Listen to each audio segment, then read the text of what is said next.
What if every bite you take carries more than just taste? But karma? There is an old saying whispered in esoteric circles. You do not only consume what lies on your plate, you consume its memory, its fear, its journey. In the silence between each heartbeat, mystics have claimed to hear the cries of the unseen. Not just the cries of the animal, but the echo it leaves in the ether, an energetic ripple that entangles with the one who consumes it.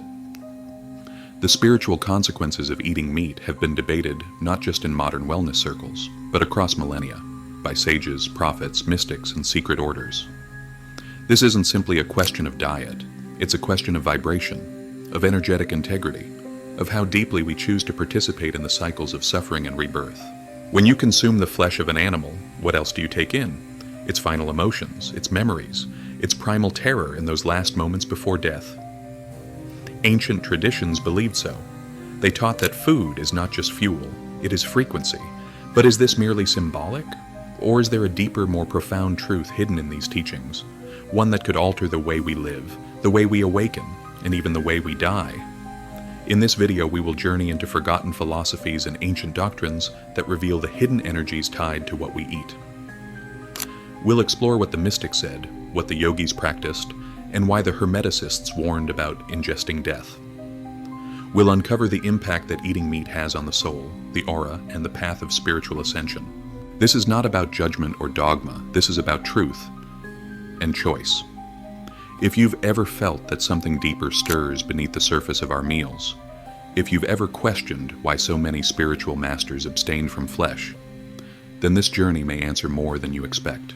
Let us begin with the wisdom of the ancients and the roots of this sacred knowledge.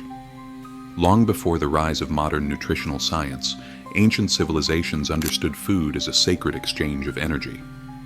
The act of eating was never merely biological, it was spiritual, karmic, and ritualistic. Across continents and centuries, spiritual seekers and enlightened beings viewed meat not as sustenance, but as a barrier to higher consciousness. In the ancient Vedic traditions of India, the concept of ahimsa, nonviolence, was considered a fundamental pillar of spiritual life. This wasn't limited to physical actions, it extended to thought, intention, and diet. The sages believed that consuming the flesh of another being meant ingesting the karma of violence. Each act of slaughter left a stain on the subtle energy field, and the one who consumed it absorbed the echoes of that act. Thus, those pursuing enlightenment were urged to abstain, to purify their bodies and minds by aligning with the vibration of compassion. The Buddha, too, spoke often of the interconnectedness of all life. Though interpretations vary, many schools of Buddhism advocate for vegetarianism, not simply out of mercy for animals, but because of the understanding that all beings are part of one great cycling consciousness. When one being suffers, that suffering reverberates through the web of life, and so to eat another's flesh is to consume a fragment of your own spiritual mirror. Even in the Christian mystic tradition, echoes of this teaching can be found. Early Gnostic sects, those often branded heretical by the orthodoxy, believed that eating meat dulled the spiritual senses. They taught that flesh, particularly that of animals killed in fear, created a sort of spiritual fog, clouding the higher faculties and keeping the soul chained to material desires. The Essenes, a mystical Jewish sect believed by some to be the guardians of esoteric knowledge and possibly connected to Jesus himself, were said to live in harmony with nature, abstaining from meat entirely. They believed that true purity could not be attained while the body was weighed down by the vibrational heaviness of death. In Hermeticism, the body is viewed as a sacred temple, one through which divine energy flows. Just as alchemists refined lead into gold, spiritual aspirants were meant to refine their being into light. To introduce death, flesh that has undergone pain and decay, was seen as counter to that process. The Emerald Tablet, a cornerstone of Hermetic wisdom, emphasizes purity of body and mind as essential to transformation. We also find this understanding in ancient Egypt, where priests often followed strict dietary rules. Some hieroglyphic translations suggest that the consumption of meat was discouraged for those preparing for rituals or attempting to commune with higher realms. The logic was simple. To reach the gods, you must first elevate your frequency, and meat, in their view, anchored the soul to the physical. These aren't scattered coincidences. These are patterns threads that weave through nearly every mystical and esoteric tradition. They point to one great truth. What we eat affects who we become, not just in body, but in soul. But what does this actually mean on a deeper level? How does eating meat affect our spiritual energy? What happens to the aura, the chakras, the subtle field of consciousness? In the next section, we will begin to uncover the energetic mechanics, the core explanation behind this ancient teaching. Prepare to explore the unseen. To understand the spiritual consequences of eating meat, we must first understand the human being not as a solid body, but as a vibrating field of energy. You are not just skin, muscle, and bone. You are an electromagnetic being composed of countless layers: the physical body, the etheric body, the astral body, the mental body, and beyond. These layers respond to vibration, and everything you consume, whether it be food, music, thought, or emotion, carries a frequency that either harmonizes with your energy field or distorts it. Meat, from a spiritual perspective, carries one of the densest vibrations, not simply because of its physical matter, but because of the circumstances surrounding its transformation from life to flesh. Imagine this: a living being, conscious, sentient, and feeling, senses its end approaching.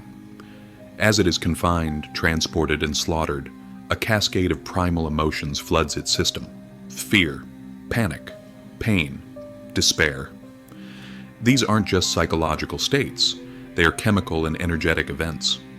Hormones like cortisol and adrenaline saturate the flesh, and more subtly, the vibration of suffering imprints itself onto the cellular memory of the body.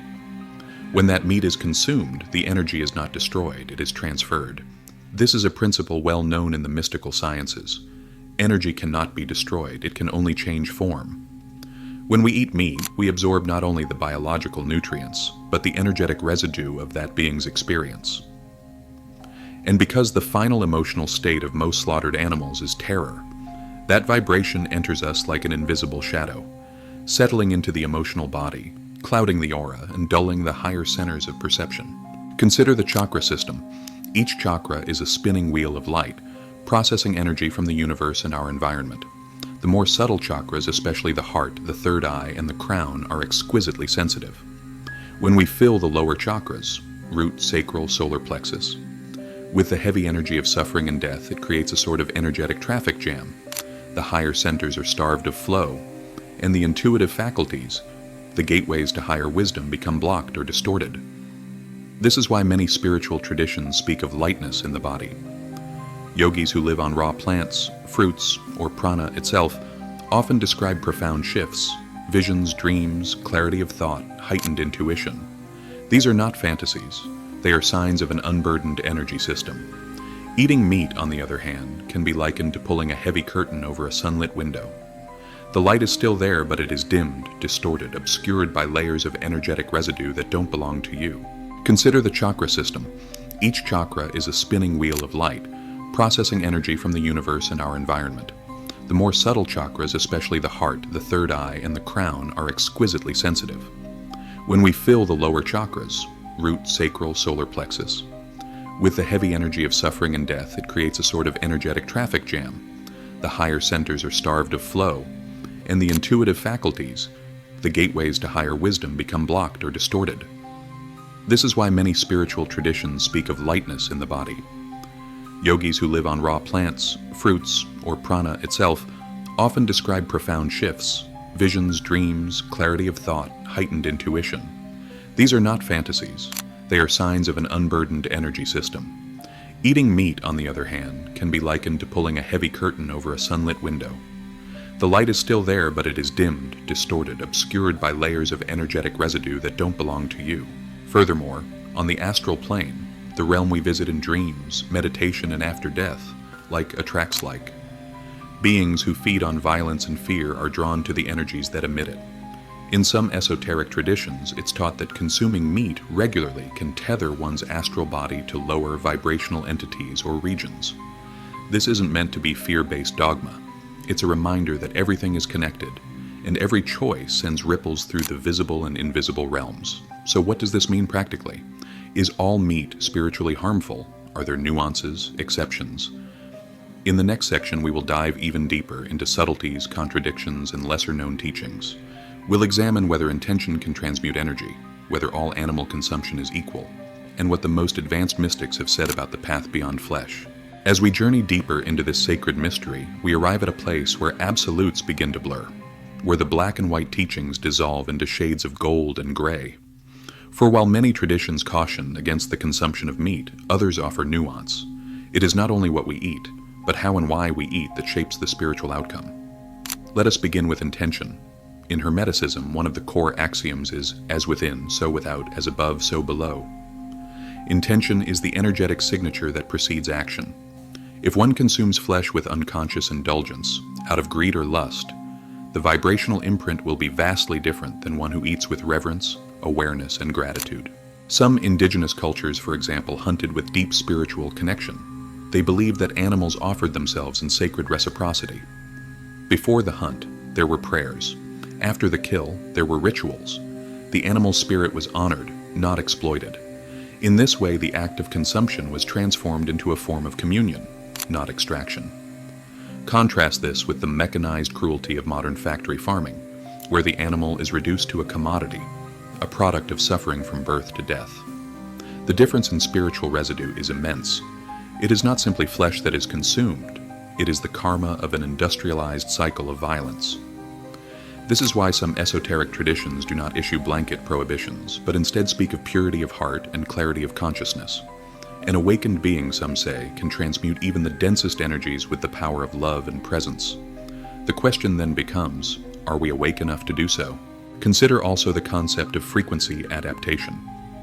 For some on the spiritual path, especially in early stages, the body and energy field may still be conditioned by heavy substances, meat, processed foods, chemicals.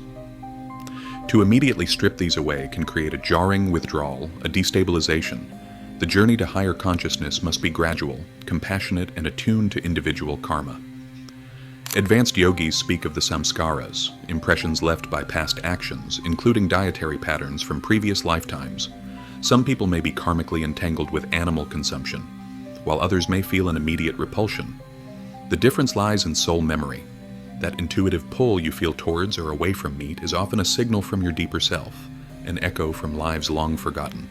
Yet, even in the most advanced spiritual circles, contradictions arise.